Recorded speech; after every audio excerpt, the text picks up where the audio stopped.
Nouvelle semaine, nouveaux défis et de nouvelles victoires tant que vous ne baissez pas les bras. Mesdames, Messieurs, bonsoir et merci de préférer le Rural Bénin TV pour vous mettre au parfum des actualités agricoles d'ici et d'ailleurs.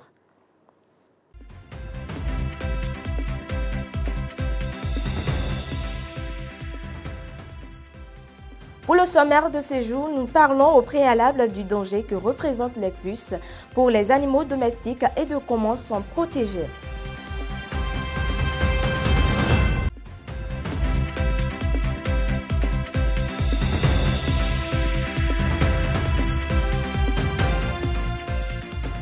En ce qui concerne le dossier du jour, on se prononce sur les conséquences de l'excès de l'eau pour les producteurs et les dispositions que prennent ces derniers pour y faire face.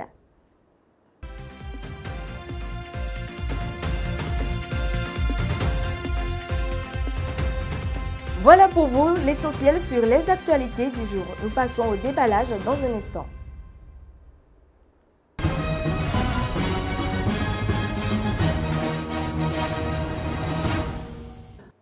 À nouveau, bonsoir à vous, fidèles internautes de Le Rural Bénin TV. Avant les informations agricoles, voyons ce que dit le temps demain à Mouéki et à Dangbo. À Mouéki, la météo de demain matin sera caractérisée par un brouillard qui laissera place à des nuages bas. Des averses sont possibles en fin de matinée avec un risque de pluie de 35%. La température sera de 23 degrés Celsius avec un ressenti de 26 degrés Celsius en raison de l'humidité. Le vent soufflera de l'ouest à 10 km par heure avec des rafales de 15 km par heure alors que le ciel sera couvert avec un développement possible de foyers orageux dans la soirée. Tout comme dans la matinée, l'après-midi à Dangbo sera très nuageux avec une possibilité de foyers orageux et un risque de pluie de 45%. La température sera de 28 degrés Celsius avec un ressenti de 38 degrés Celsius sous l'influence du soleil. Le vent soufflera du sud-ouest à 20 km par heure avec des rafales de 30 km par heure. Débutons alors les informations agricoles du jour avec un événement particulier et important pour notre chaîne. En effet, à l'occasion de ces 5 années d'existence, le Rural Bénin TV, média de référence dédié à l'agriculture et au monde rural, organise une grande célébration à Cotonou les 26 et 27 septembre 2025. L'événement s'ouvrira le 26 septembre par une caravane festive qui partira du carrefour Mathieu Kérékou pour rallier le marché Glo. Il se poursuivra le 27 septembre par une soirée de gala à l'hôtel Majestic de Kadiaou, placée sur le thème agriculture et médias, 5 ans d'engagement pour un Bénin prospère et durable.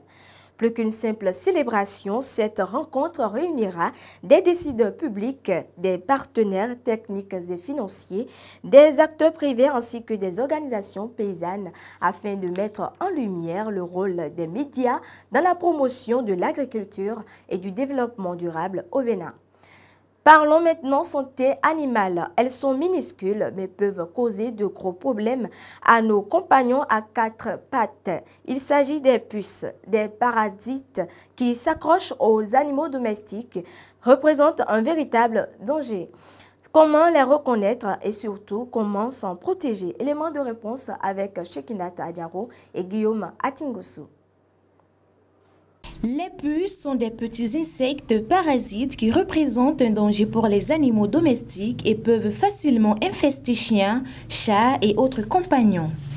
La puce va venir dans votre maison juste parce que vous avez votre animal qui a été en contact avec un autre chien ou un autre chat qui est déjà contaminé, donc qui a des puces dans son pelage, ou bien vous avez ramené à la maison un matériel, je peux dire quoi, un objet qui a été contaminé à l'extérieur par des œufs de puce ou bien par la puce elle-même. Et ça vient chez vous, ça éclore et vous allez voir que ces puces vont se retrouver sur votre animal. Ou bien vous avez promené votre chien ou bien votre chat dehors et pendant le parcours, il y a déjà des œufs qui avaient été déposés par d'autres chiens contaminés ou chats et il récupère ce germe qui va se retrouver dans son pelage et à la maison ça va s'éclore et vous allez constater que ces bêtes sont maintenant sur votre animal et ça saute dans toute la maison. Du changement de comportement aux signes visibles comme les démangeaisons, il est assez simple de savoir si un animal est porteur de puces. Le grattage, c'est déjà un premier signe qui va vous alerter. Même si vous ne voyez pas encore les puces, certainement elles sont encore petites et dans le pelage de votre animal. Ou bien, si vous n'avez pas constaté le grattage, vous allez voir que le chien secoue la tête souvent. Et ça occasionne des petites plaies au niveau des oreilles. Ça, c'est un signe d'alerte également. Surtout les zones de grattage, il y en a 3.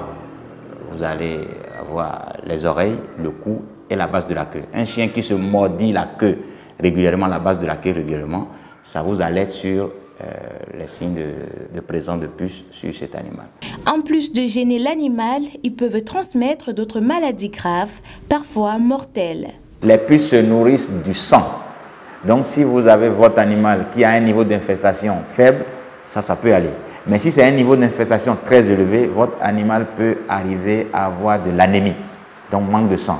Et en plus, l'autre danger, c'est que des puces véhiculent d'autres germes qui vont contaminer votre chien et lui créer d'autres maladies. Le chien peut en mourir, le chat peut en mourir. Parce qu'il y a une infestation qui crée beaucoup de gènes. Et puisque le chien ou le chat passe tout son temps à secouer les oreilles, vous allez avoir des petites plaies qui vont être infestées. Donc, l'élément de base, c'est la puce qui a créé des gènes et l'oreille est infestée, donc ça peut être une porte ouverte aux bactéries. Pour les combattre, des gestes d'entretien simples peuvent être envisagés pour limiter leur propagation. Je conseillerais aux familles de ne pas abandonner les chiens. Un chien, ce n'est pas juste un animal qu'il faut laisser comme ça ou un chat. Il faut de temps en temps aller chez le vétérinaire pour faire son plan de déparasitage. Comme nous les humains, on se déparasite aussi. Il faut également entretenir son local. Et quand vous avez fait promener votre chien ou bien votre chat à l'extérieur, au retour à la maison, il faut vérifier. Est-ce qu'on n'a pas une puce par hasard qui se retrouve dans son pelage? Et également, il y a des gestes simples.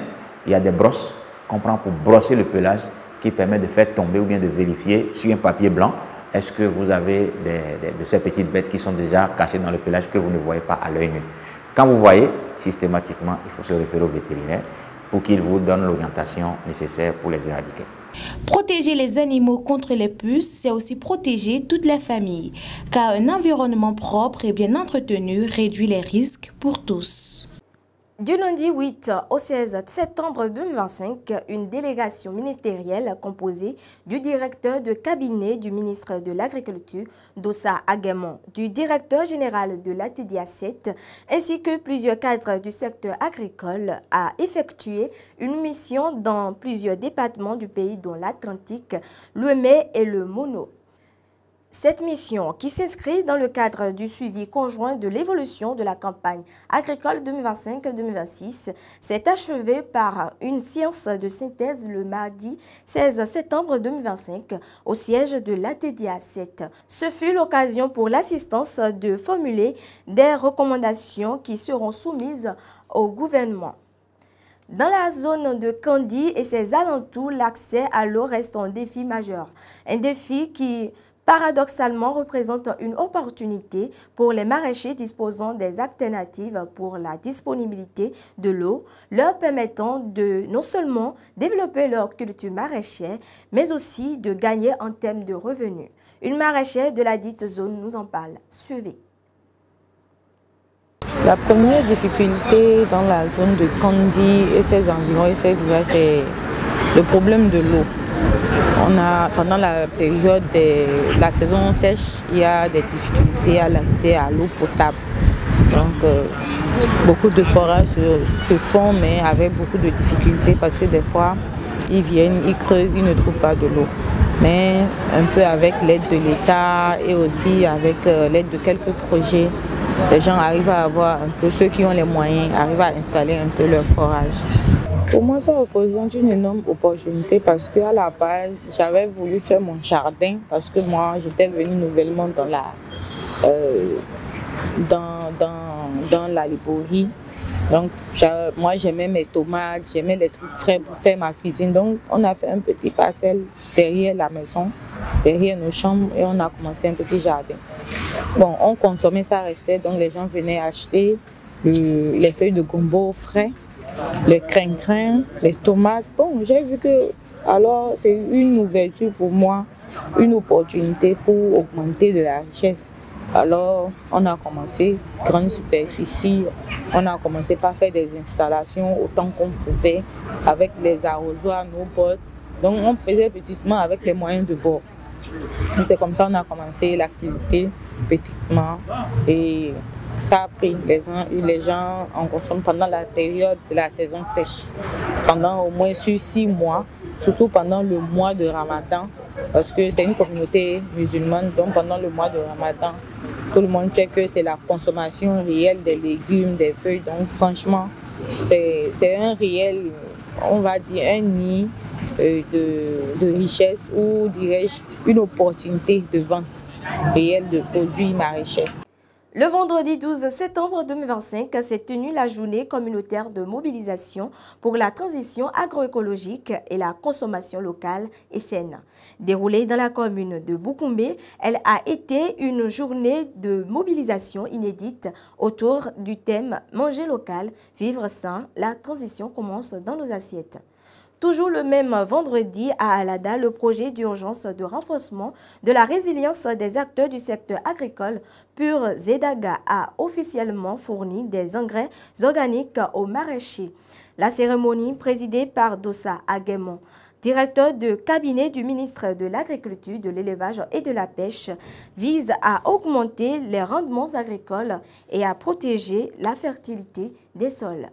Découvrons à présent le dossier. Ressource précieuse et indispensable, l'eau peut se révéler destructive lorsqu'elle devient excessive. Dans ces conditions, les producteurs en sont les premières victimes.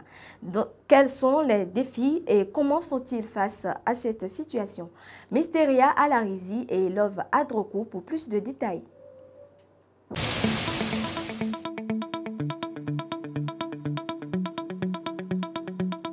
L'eau est une ressource vitale pour la vie humaine, animale et végétale.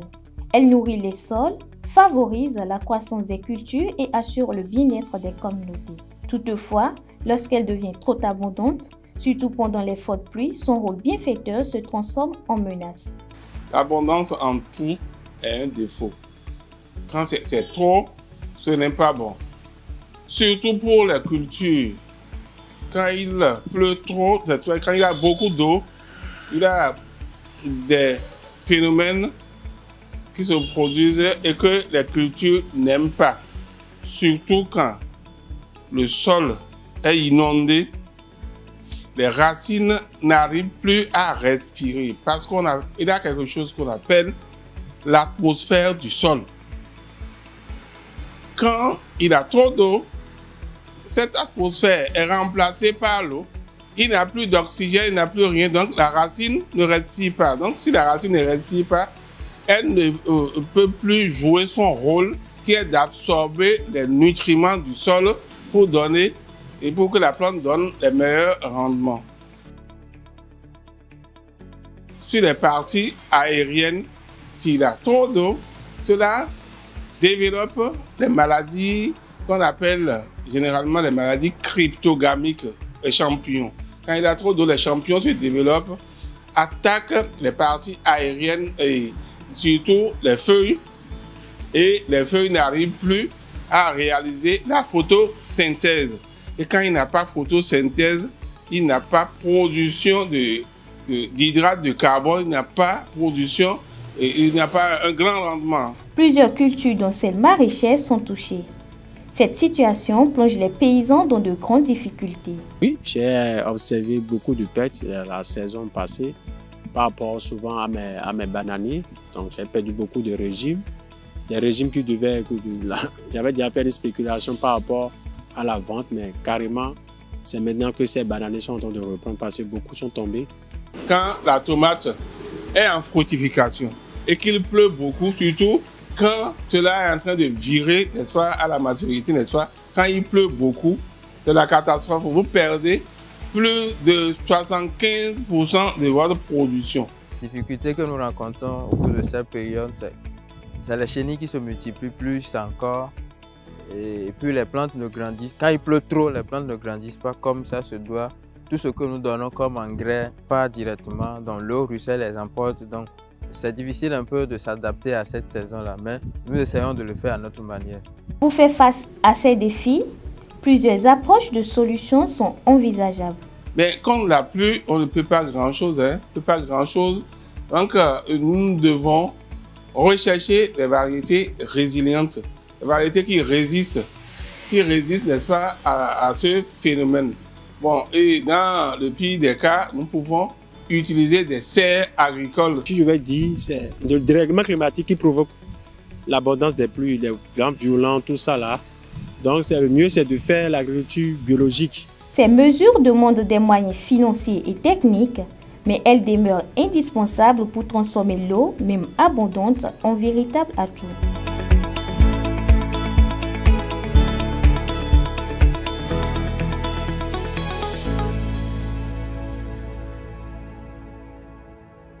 Le monde ne s'arrête pas de tourner et l'information non plus.